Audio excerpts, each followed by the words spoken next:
Safi, karibu tena mtazamaji, hapa ni Havana Media na kwa majina naitwa Boniface Owino. Na kukumbusha tukiwa tunakutana kwa mara ya kwanza, naomba uchukue sekunde yako moja mazako mbili, uende hapo chini kwenye subscription area ubonyeze hiyo alama ya subscribe button, alafu ukishabonyeza hiyo alama unaweza pia ukaniachia maoni yako hapo kwenye sehemu ya maoni na uniambie unatazama ukiwa wapi na video zenyewe zinakufikia kwa njia gani na ni nini haswa nafaa kufanya kama Havana Media ili wakati wote upate ujumbe jinsi ambavyo inastahili kwa wakati unaofaa.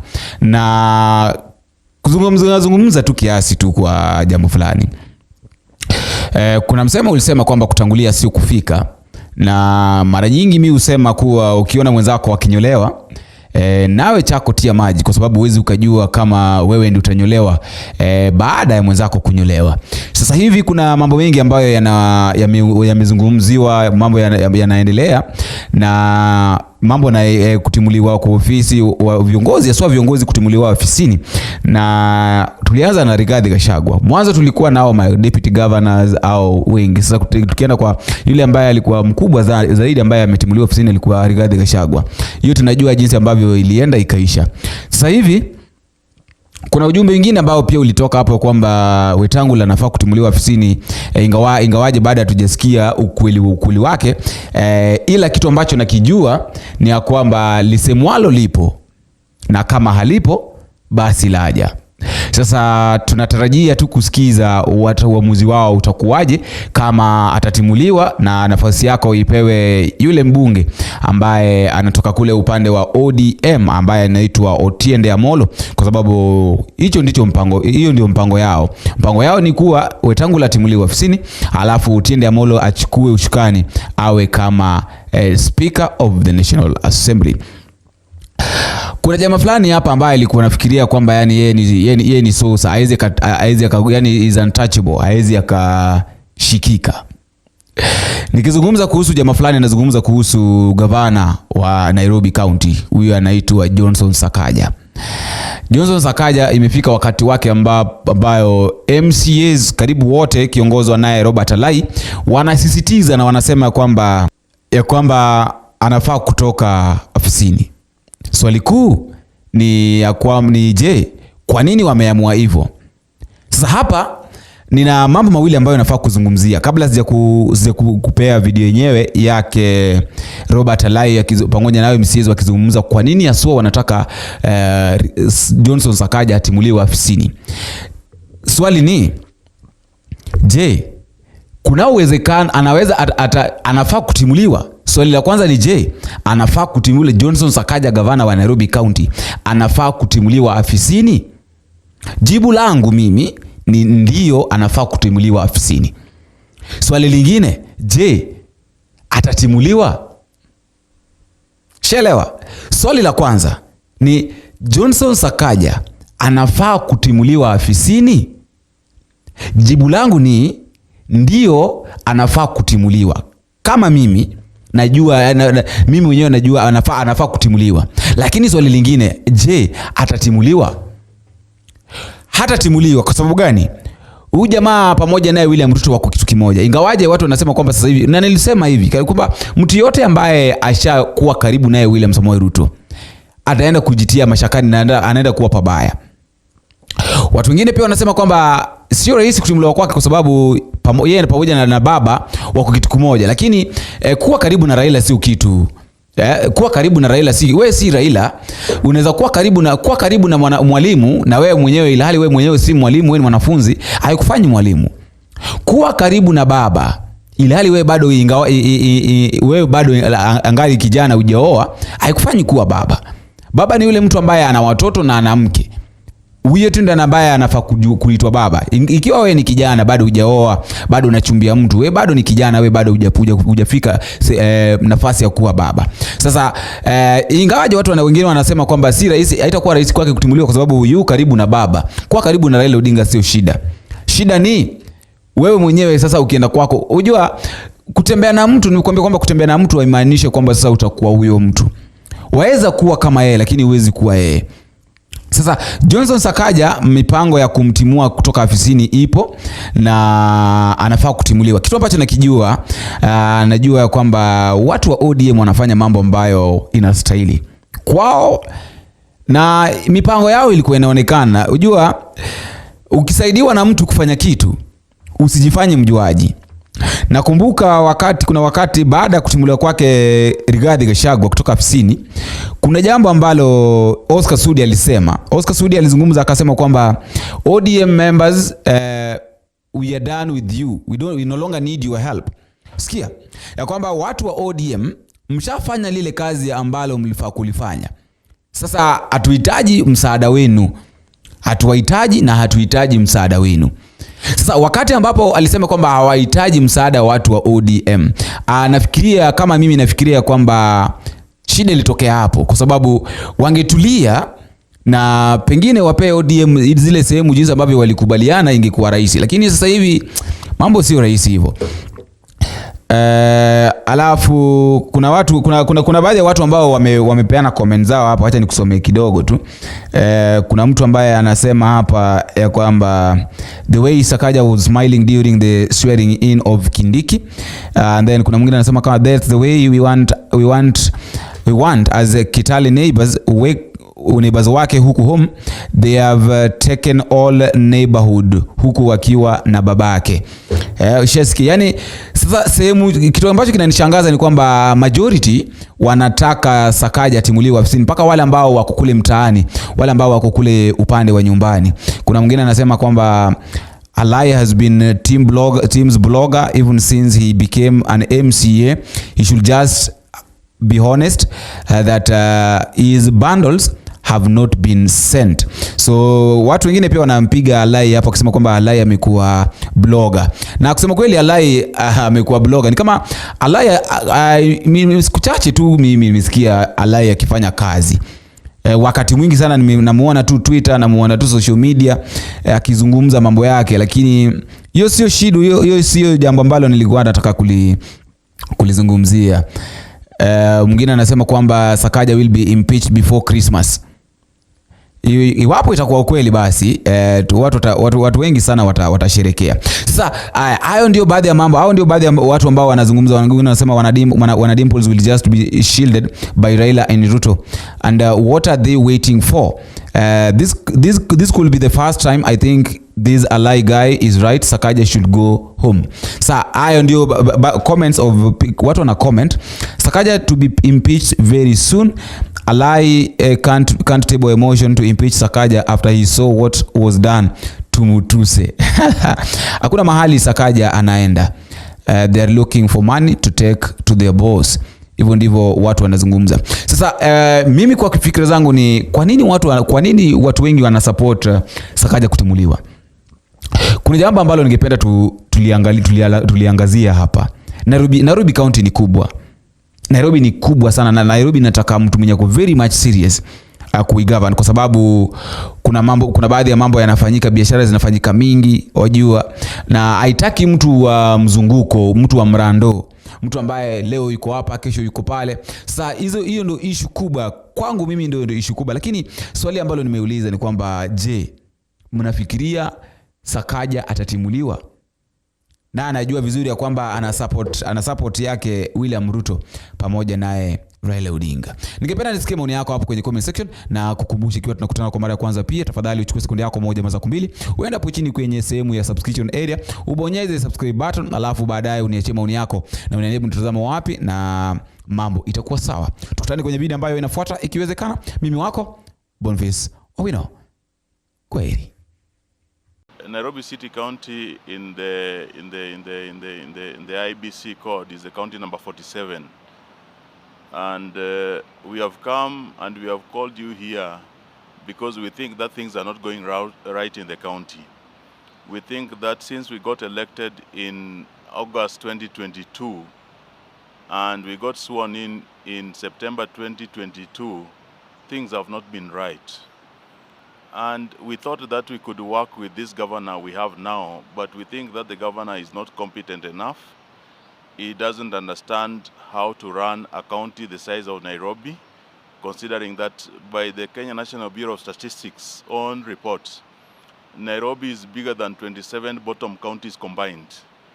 So today, Nairobi does not have proper structures, governance structures to run a county or the city the size of Nairobi, being the capital city of the country. We don't have a substantive county secretary. The chief officers, most of them are clueless because they are getting orders from where the employees call Shakahola, which is Riverside Drive. The governor is rarely in City Hall. When he comes there, it's either to meet an ambassador or a dignitary who is passing by or so on. But the county is not being run as it should be professionally. With the employees nearing 15,000, we think that the county is degenerating into something which is going to hinder development in the country. Today, as we sit here, we don't know who is collecting revenue in Nairobi. I've just spoken to the leadership of Nairobi Revenue Authority. They don't know who is managing the revenue of the country, of the county. They think they are being told that the revenue is being collected by Safaricom. We don't know how Safaricom as a private company came to have the system of revenue collection. We don't know on which contractual basis they are collecting the revenue for the county. We don't know who audited the system to know how many bank accounts are connected to that system. We believe that Nairobi is degenerating at a very fast rate, that if it is not rescued, then things are not going to look good. And it's getting worse year in, year out. I'm just getting revenue report, which I'll be sharing with a good number of you, is that with all of you, is that last year by this period, in the first few days of November, we had collected more than 100 million shillings. Though we still thought that was very low because Nairobi should be collecting more than 200 million shillings a day. So 100 million shillings in 6 or 5 days, if you may, it translates to an average of 20 million last year. Today, up to today, they have collected, up to yesterday, they have collected 12 million shillings. It tells you that something is really not right. Counties like Kajiado, Machakos, Uasin Gishu are collecting more money than Nairobi. Nairobi with more potential, a bigger metropolis, more revenue capacity, is collecting less revenue because this revenue is being pilfered at source by few individuals in the executive and the county assembly. When the theft has been done at the executive level, then few individuals at the county assemblies are paid to look away because they hold the mantle of leadership. And we believe that if things are not corrected in Nairobi, if the president and Right Honorable Raila Odinga do not stamp their foot in Nairobi, then things are going to get worse. The president is going to be constantly blamed for poor governance because he has allowed Nairobi to be managed and to be run by somebody who had no professional credence to run Nairobi. Somebody who previously, before getting into politics, had not held a job higher than cyber cafe attendant. We believe that the governor we have today is the wrong person to manage Nairobi. Issues are emerging, a lot of issues, until sometimes we are overwhelmed. We say, what do we cover? If you go to health sector, now the governor has brought up an idea of bringing private pharmacies inside hospitals, county hospitals. How do you bring private pharmacies inside public facilities? What arrangement? What governance structures? How will they be oversighted? How will you ensure that the poor people don't pay, too exorbitant fees for prescriptions? How will you ensure that drugs are not stolen from the public systems and brought and sold into private pharmacies, which are now being housed inside the facilities owned by the public? It is very wrong. The CEOs of those hospitals have been brought into a job group called Job Group S. They are the same level as chief officers. What governance structures will you have there? How will they be supervised? How do you expect a CEO and chief officer to have the same job group? So who will be managing, who will be supervising who? Why can't we have a clarity on the structures, remuneration structures in the county? Why don't we properly ensure that these things are properly managed and things are aligned so that we don't have the poor way of managing things? When you hear, I'm just giving you a general overview, because when you hear that pieces of land is being given out to individuals to go and borrow loan, the issue of Jivanji, Jivanji approached the county because they were doing the affordable housing in Ngara. And this affordable housing, the developer was supposed to bring the money. The county was supposed to give out the land. Today, the developer didn't bring enough money. The county gave out land. The county went and borrowed money for the developer, 1.9 billion, using the county's assets as a security. The developer today, instead of finishing that house, the affordable housing, is building a mall in Kileleshwa, and he's saying that he doesn't have money. And we hear that some of the county officials are shareholders in that mall. Why is the developer building a mall in Kileleshwa if he is supposed to finish affordable housing? Why is the developer, and why is the speaker being told not to allow debate on that? We have to ask these tough questions.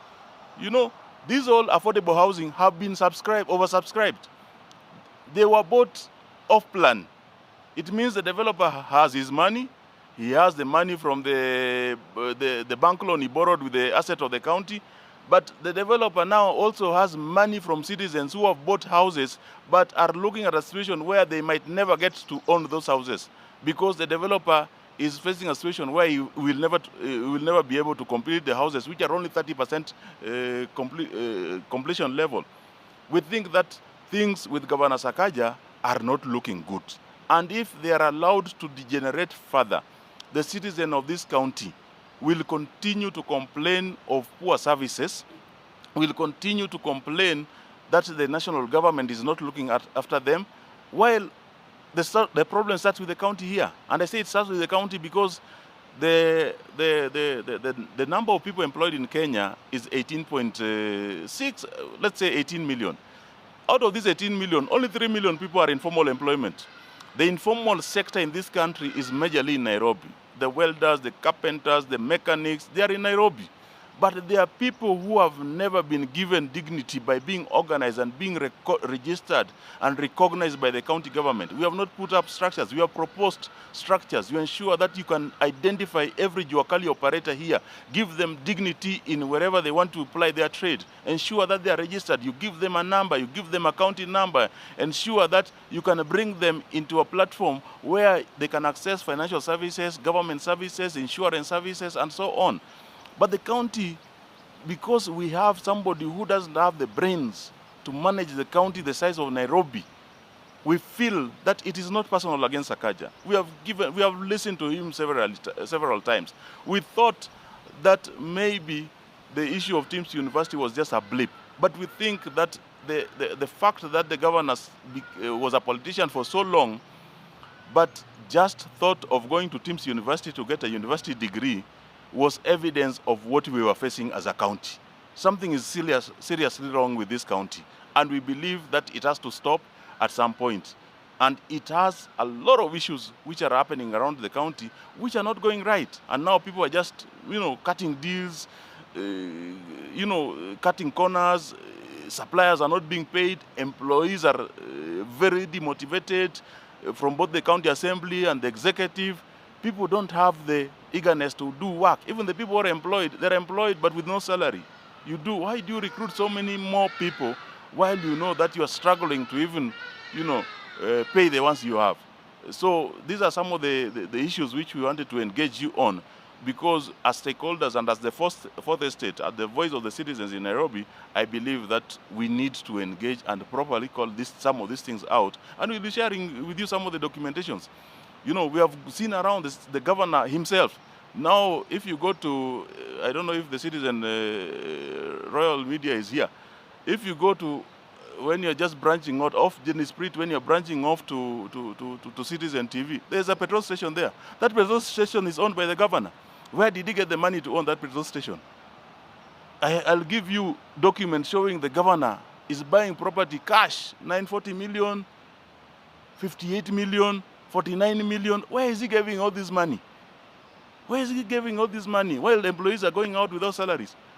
Something is seriously wrong in this city, and we have to call it out. So if the president is interested, he should ensure we stop the anarchy we are degenerating into. The leadership of the assembly is not helping, and now we have to come out because they have made the environment of the assembly to very not very conducive to allow free and open debate. I think we'll have to open other platforms to ensure that we hold the governor accountable and the leadership and the executive to deliver the mandate and to ensure that services are delivered to the people of Nairobi.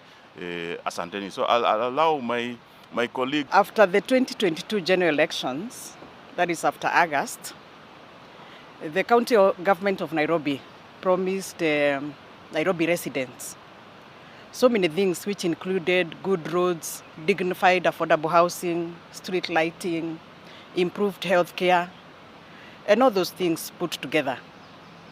However, we are on the third year now, and we have not seen any sign whatsoever of implementing all these things that we promised, especially in the governor's manifesto. Some of the issues that we are raising, and we have always raised, is the issue of a disorganized city, especially in the CBD. If you look at most of the major roads within the city, they are used for trade. However, the owners of some of these shops cannot even trade because the county government of Nairobi has not been able to implement what they promised as the solution to hawking within the city. We have tried our best. If you look at most of the questions on the floor of that house, most of them emanates from asking the county government to look at the issue of hawkers. You even saw before the impeachment of the deputy president, there was a lot of issues pertaining to hawking within the city. The second issue definitely is the issue of land grabbing. Out of 100 statements that come on the floor of that house, the most popular statement is on the issue of land grabbing. We have been looking at the issue of G, which my colleague has already addressed. I personally sit in the planning committee. And some of the preliminary reports that has come before that committee is that Jabavu, a company that was allowed and was given a contract to deal with the housing program within the G estate, has already taken an advance of $500 million shillings at the National Bank of Kenya, which documents were also presented yesterday when the NBK appeared before the committee. However, if you look at the addendum that was signed by the then county secretary, it shows that there were amendments that were done on that document.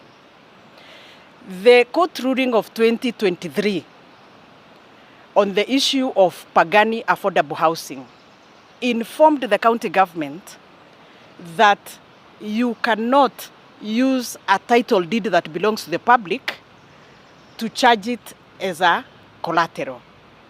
The county government has already done that. The Jabavu has already taken a loan of 1.9 billion. The documents are showing they have definitely taken that advance of $500 million. And we have been asking very hard questions.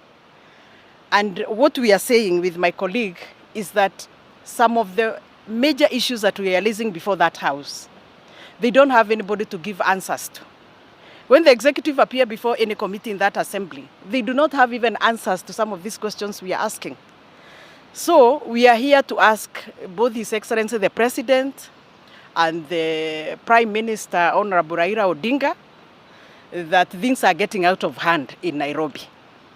And if there is no solution to these problems, the taxpayers' money will always be used and there will never be a solution to these problems. The governor of Nairobi understands very clearly that the issue of transport system in Nairobi has not been sorted.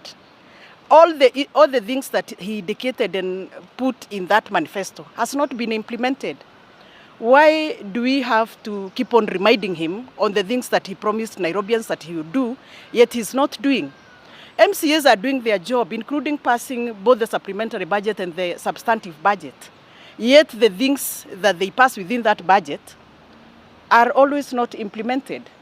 So our cry is both to the leadership of this country, that Nairobi needs a second eye, that you need to help us. We have done our job, but beyond us, we need another hand. And we're asking the President and the Prime Minister to help Nairobi County.